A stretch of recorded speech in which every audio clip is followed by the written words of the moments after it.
प्रामाणिक समाधान। गुरुवर नमोस्तु। मनुष्य में अहंकार क्यों होता है? यह मनुष्य की एक बहुत बड़ी दुर्बलता है। काश मनुष्य अपनी कमियां देखना शुरू कर दे और दूसरों की अच्छाइयां देखना शुरू कर दे तो उसके अंदर ये बीमारी आएगी नहीं। लेकिन जन्म जन्मांतरों से मनुष्य के अंदर आत्मख्यापन की वृत्ति रही है। वो औरों की गलतियों को देखता है, उनकी अच्छाइयों को नहीं, और अपनी अच्छाइयों को प्रकाशित करना चाहता है, बुराइयों को नहीं। यही अहंकार की जड़। गुरुवर नमोस्तु। क्या विरोधी हिंसा का भी पाप लगता है? विरोधी हिंसा एक गृहस्थ का कर्तव्य है, वो बिल्कुल ठीक है, क्योंकि हमारे तीर्थंकर भगवंतों ने गृहस्थों के लिए विरोधी हिंसा के त्याग का उपदेश नहीं दिया। वो अपने घर, परिवार, कुटुंब, समाज, संस्कृति और राष्ट्र की रक्षा के लिए, उसके स्वत्व और स्वामित्व की रक्षा के लिए, उसके अस्तित्व और अस्मिता की रक्षा के लिए यदि कोई कदम उठाया जाता है तो हिंसा नहीं है, वो उसका कर्तव्य है, धर्म है।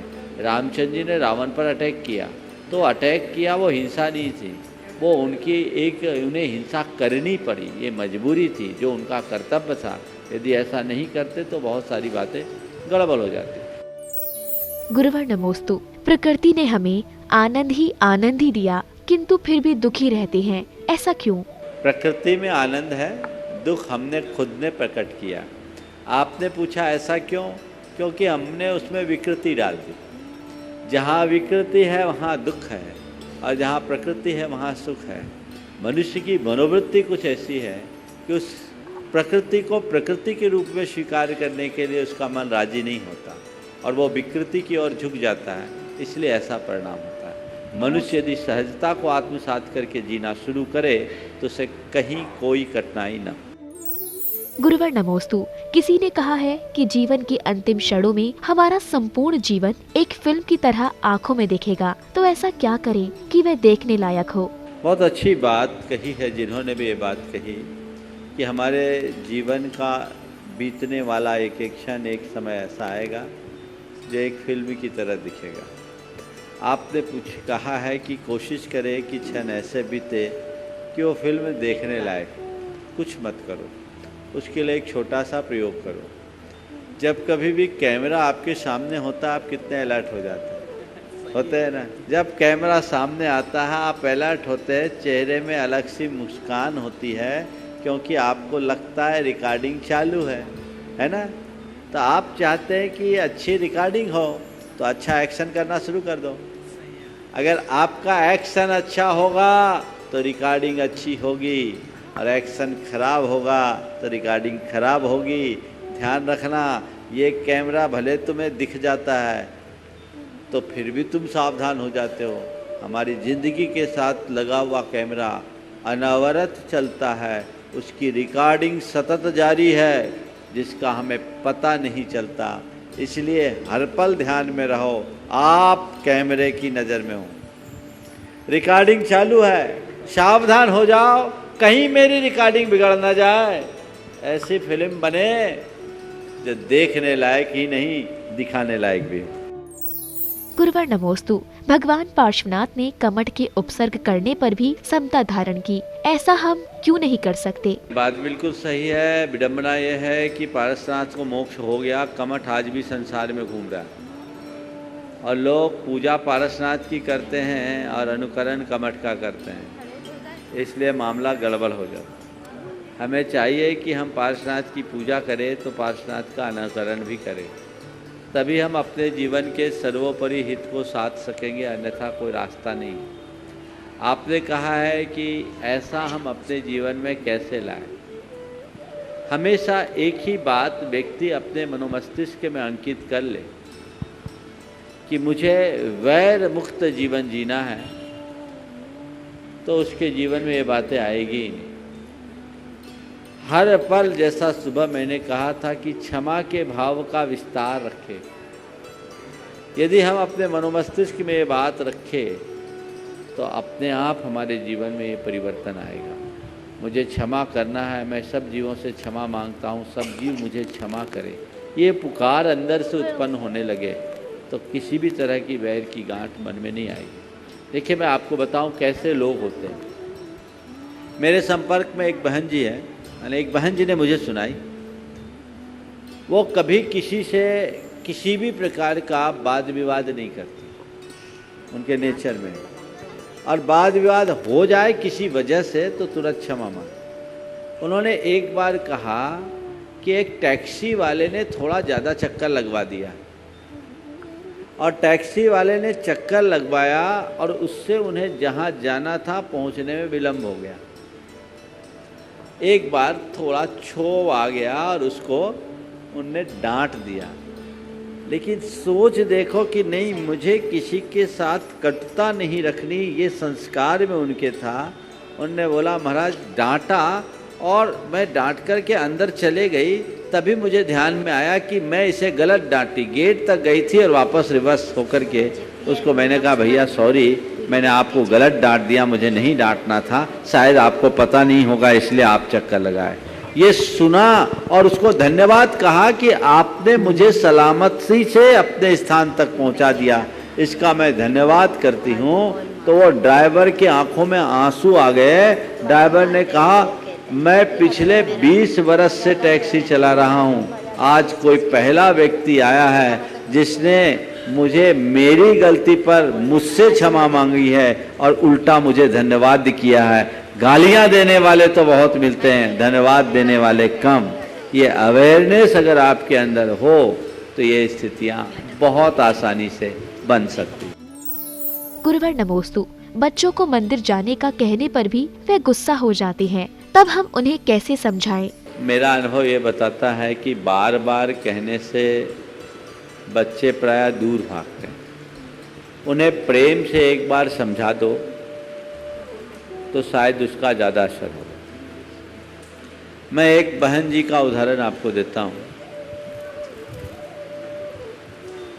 उनके 2 बेटे थे, दोनों में एक इंजीनियरिंग करके आया, एक MBA करके आया।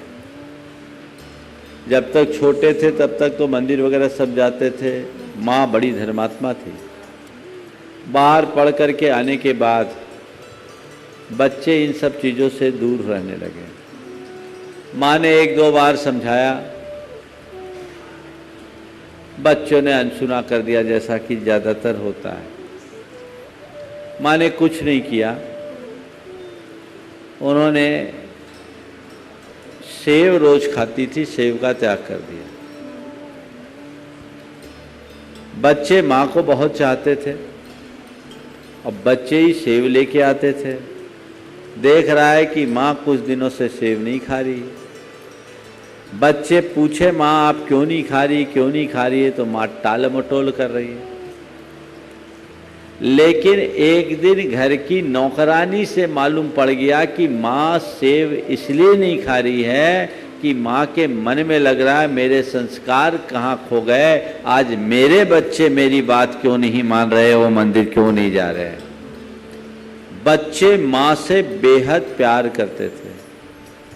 बच्चों के मन में इसका बड़ा अलग असर पड़ा। तुरंत माँ के चरणों में गए, दोनों के दोनों बच्चे सॉरी किया, बोले माँ आज से आप सेव खाना शुरू करो, हम मंदिर जा कर के आते हैं। माँ ने कहा चल पहले मैं मंदिर चलती हूँ तुम्हारे साथ, फिर सेव खाना शुरू करो। और वो दिन है, माँ ने अपने दोनों बच्चों को लेकर के मेरे पास आकर बताया, सागर की घटना है।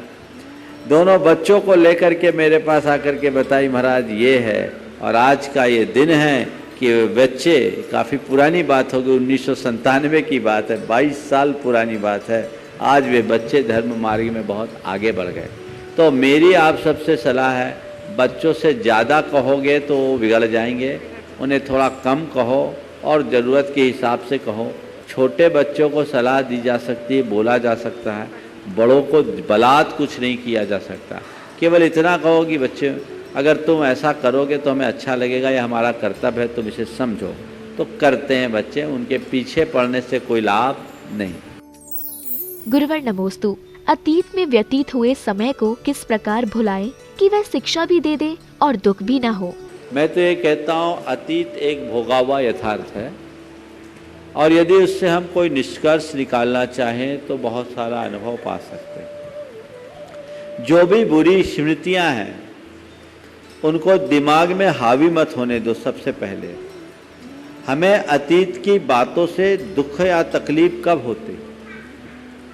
वो हमें तब होती है जब वो चीज़ें हम पर हावी हो जाती। मनुष्य को चाहिए कि वो भूतकाल की स्मृतियों को त्यागना शुरू करे और मन में ये बात दोहराए कि मैं अपने बुरी स्मृतियों को त्यागता हूँ।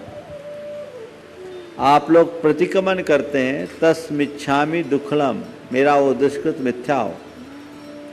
हम लोगों के प्रतिक्रमण में होता है मिच्छत्तम बोसरामी, मैं बुराइयों को त्यागता हूँ, बोसरामी बोसरे, छोड़ता हूँ। बुद्धि पूर्वक उन बातों को छोड़ने का भाव रखना चाहिए जिससे मेरा मन मलिन होता हो, मेरे जीवन का संतुलन बिगड़ता हो, उसे मैं छोड़ता हूँ। और उसकी समीक्षा करके मन में तय करना चाहिए कि आगे मैं ऐसा नहीं करूँगा। वो बीती भी पर्याय है, ठीक है, बीत गई, लेकिन अब मैं इसे हावी नहीं होने दूंगा और इससे सीख लेकर के अपने भविष्य को अच्छा बनाऊं। गुरुवर नमोस्तु।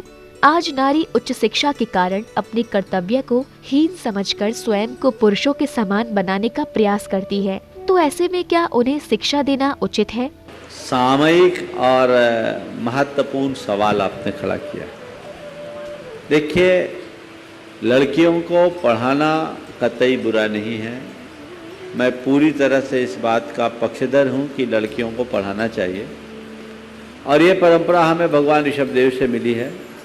भगवान ऋषभदेव ने पहले ब्राह्मी और सुंदरी को पढ़ाया, भरत और बाहुबली को बाद में। और एक बात बोलूं, अक्षर और अंक ब्राह्मी और सुंदरी के माध्यम से मिला। भरत और बाहुबली को तो नृत्य और अस्त्र विद्या में निपुण किया था। तो ये बात हमें बहुत अच्छे से समझना है। लड़कियां पढ़े, लेकिन एक बात अपने मन में बिठाए कि वो नारी है, नारी बनकर रहे, नर बनने की कोशिश ना करे। आज मुझे ये समझ में नहीं आता कि आज की नारियां अपने आप को अपूर्ण या अधूरी क्यों महसूस करती है।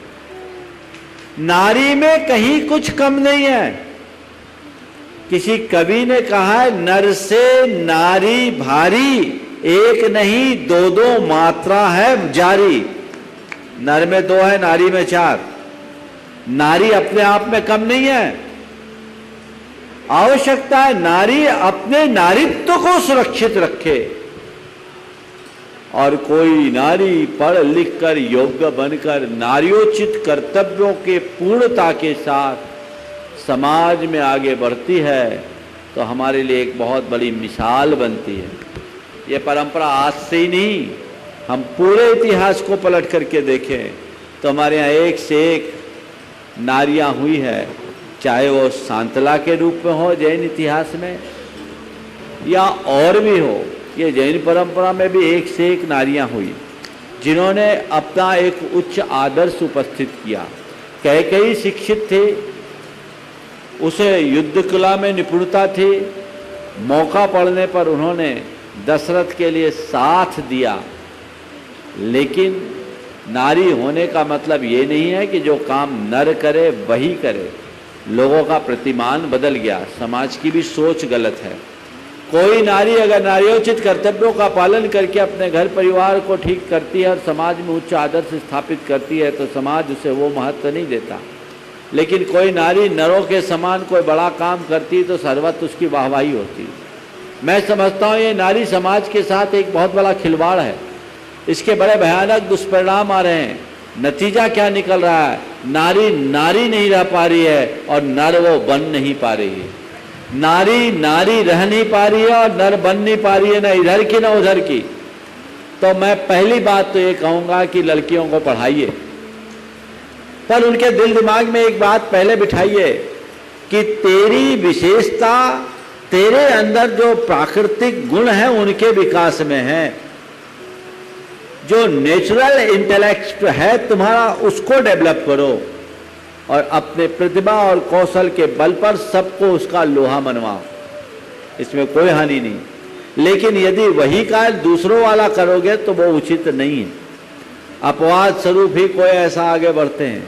अगर घर परिवार और समाज की व्यवस्था को सुरक्षित करना है तो ये तभी होगा जब नारी में नारियोचित कर्तव्य होंगे, भावनाएं होगी। क्योंकि जिस दिन समाज की नारियां नर बन जाएगी, पूरी धरा नारी विहीन हो जाएगी। और जब नारी खत्म तो ममता खत्म, प्रेम खत्म, शांति खत्म, क्षमता खत्म, वात्सल्य खत्म। सोच लो, ममता, प्रेम, वात्सल्य और शांति से रहित, क्षमा से रहित समाज कितना बर्बर समाज होगा। हमें इसे रोकना चाहिए।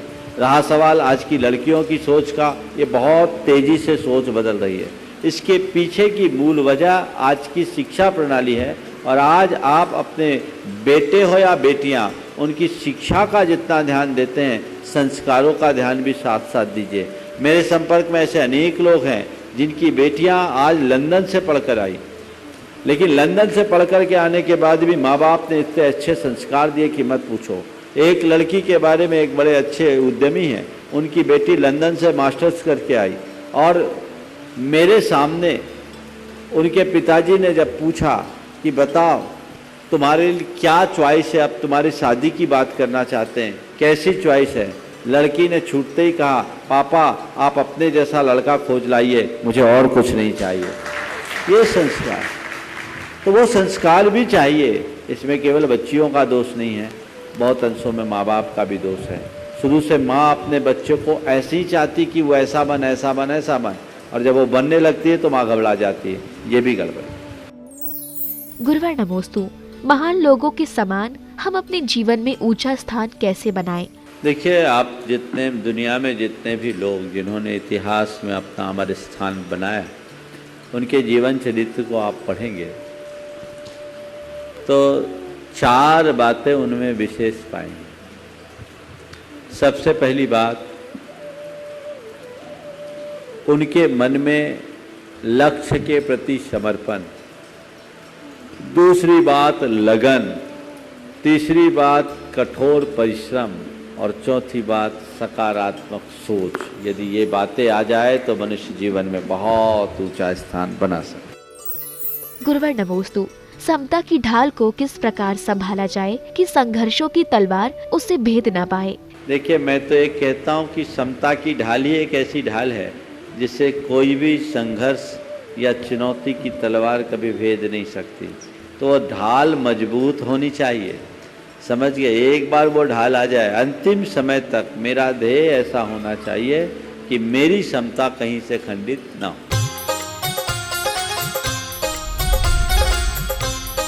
प्रामाणिक समाधान।